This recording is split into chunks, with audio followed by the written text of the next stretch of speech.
Today I'm going to tell you why I think the chronograph function is the best function on a watch, and I'm going to show off some absolute stunners. Let's get into it!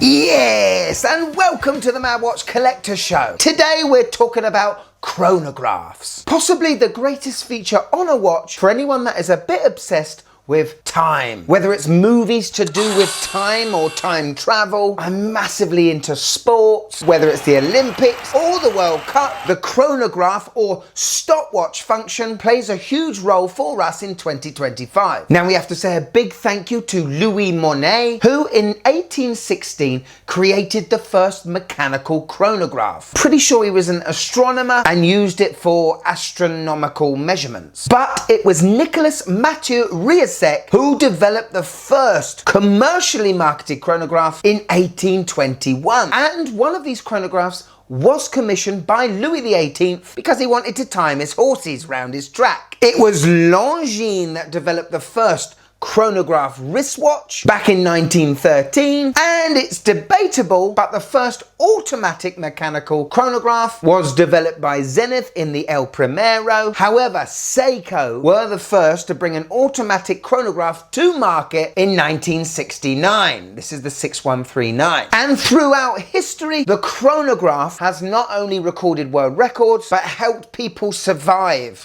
in life and death situations. Now, I've been fascinated with time from a very early age, and my fondest and earliest memories comes with this Ascot pocket watch chronograph. This was my granddad's, and every time I came round to visit, I'd have this in my hand and I'd be using it. Unfortunately for me, this thing's not working anymore, but I will definitely take it to my local watchmaker and get this puppy up and running again. And just looking at this thing, it definitely wells me up. It's amazing that an object can hold so many memories. So that's my fascination with chronographs, but it's no wonder why I've got a decent collection of chronograph watches. From mechanical to digital to quartz, all from £100 right up to £2,500. All completely different from each other, but still trying to do the same thing. Now you are going to want to stick around to the end, because not only do I have my wife's opinions on all of these watches, but I'm going to give one of these watches away at the end of the show. Sound good? Are you chronograph ready? Let's go.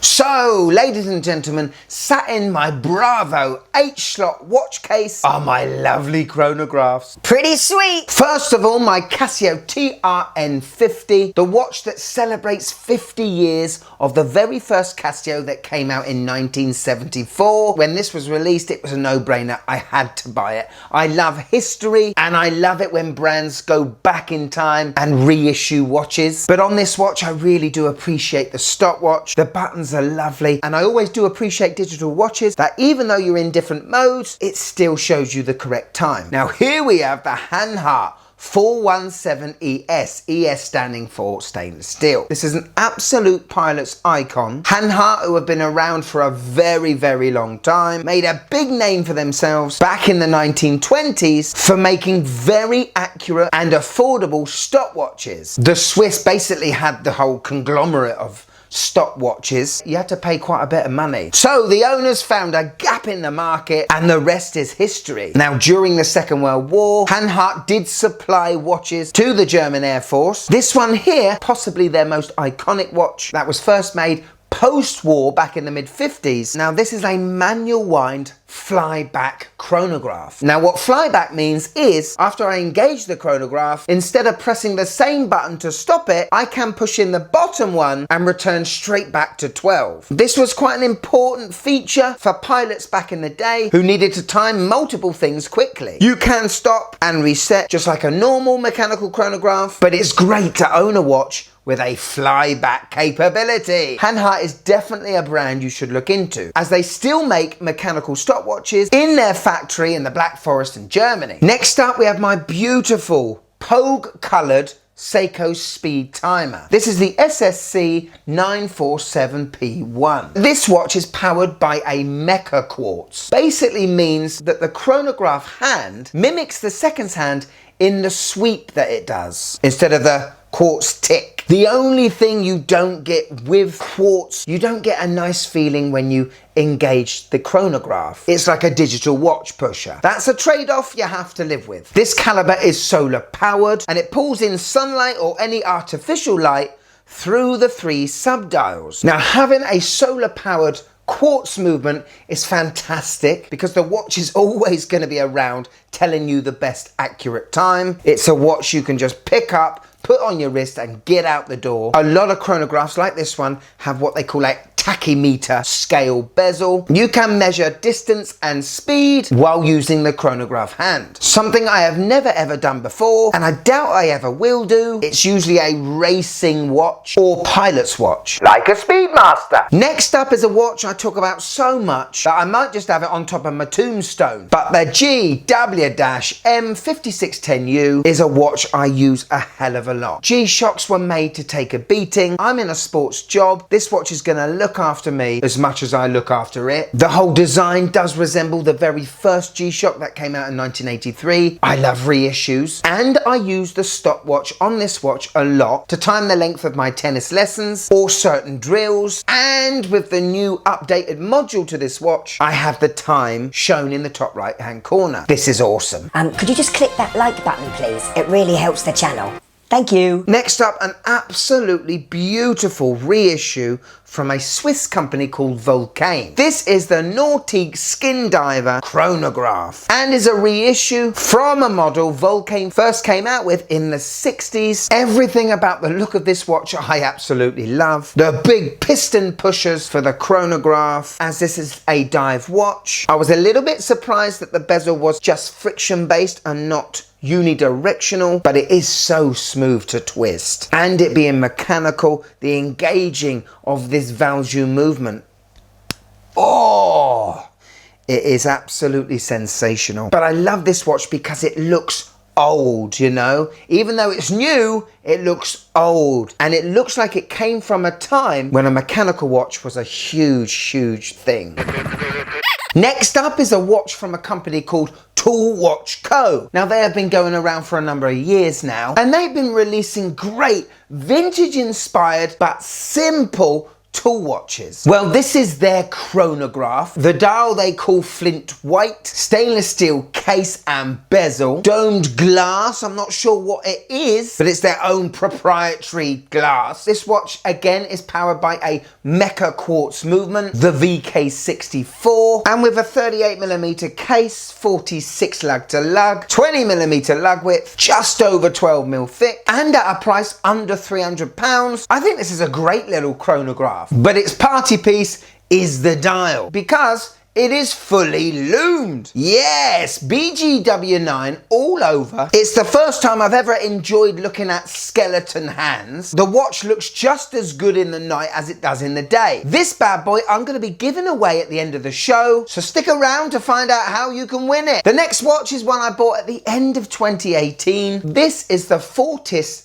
Cosmonaut's Chronograph. Now, Fortis have a great history, not only them as a watchmaker, but the history they have had with space travel. Yes, one of these beauties has gone up in space. This one came out in the mid-90s, so technically it is vintage. This is a 38mm diameter watch with a Valjoux 7750 inside. Anyway, the case is bead blasted, and that has given it almost a brand new look. You can get these watches with Le Mans movements inside, and they are a bit more expensive. The Valjoux certainly has a wobbly rotor feel to it. Every now and then the rotor does turn over, almost as if it's saying hello, you know? But it's the only one of the 8 with screw down pushers and the screw down crown. The operating of this Valjoux 7750 is magnificent.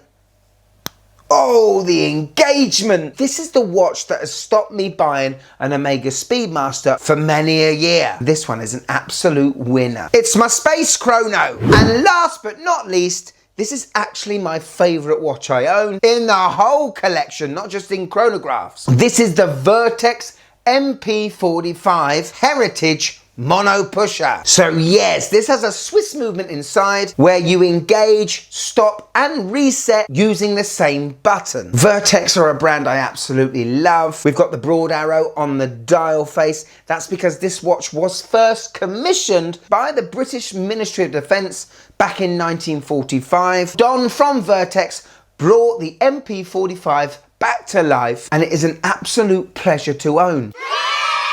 So there we go, 8 fantastic chronographs from £100 to almost £3,000, all completely different from each other, but all trying to do the same thing, measure time in the most accurate way possible. I'd love to know in the comments below which are your favourite watches of the 8, and are there any chronographs apart from the obvious ones like the El Primero or the Speedmaster or the Longines Big Eye Pilot, which I love but it's just too big for my wrist, you think I should know about? A wristwatch chronograph is a very special thing. For me, it goes back to the days when everything was a race when I was a kid, and being able to time something like on my granddad's pocket watch, it was cool. So here it is, my wife's views on all 8 watches. Are you ready? They're quite short and sweet, okay? Number 1, the TRN 50. An ugly watch that reminds me of a microwave oven. And now the Hanhart. This is nice, but it looks as though the watch is on a horse's saddle. The Seiko Speed Timer. Oh great, the beer mat watch again. Looks like it's been soaked in Coke for 7 days. It's a bit gaudy. And now the 5610U. I've seen a million of these. Reminds me of a VCR. Boring. The Volcane. This is quite nice, but the eyes do make my eyes go trippy. Think she means the subdials. The Tool Watch Co. Chronograph. This makes me feel cold. Not in a bad way, but I just feel like I need to put a jacket on. The Fortis Cosmonauts Chronograph. This is nice. It's busy, but busy done well. And the Vertex MP45. Well, this is classy, understated, and manly. I love it. There you go. She's blunt when she wants to be, complimentary when she wants to be, but not the worst bunch of reviews we've ever had, have we?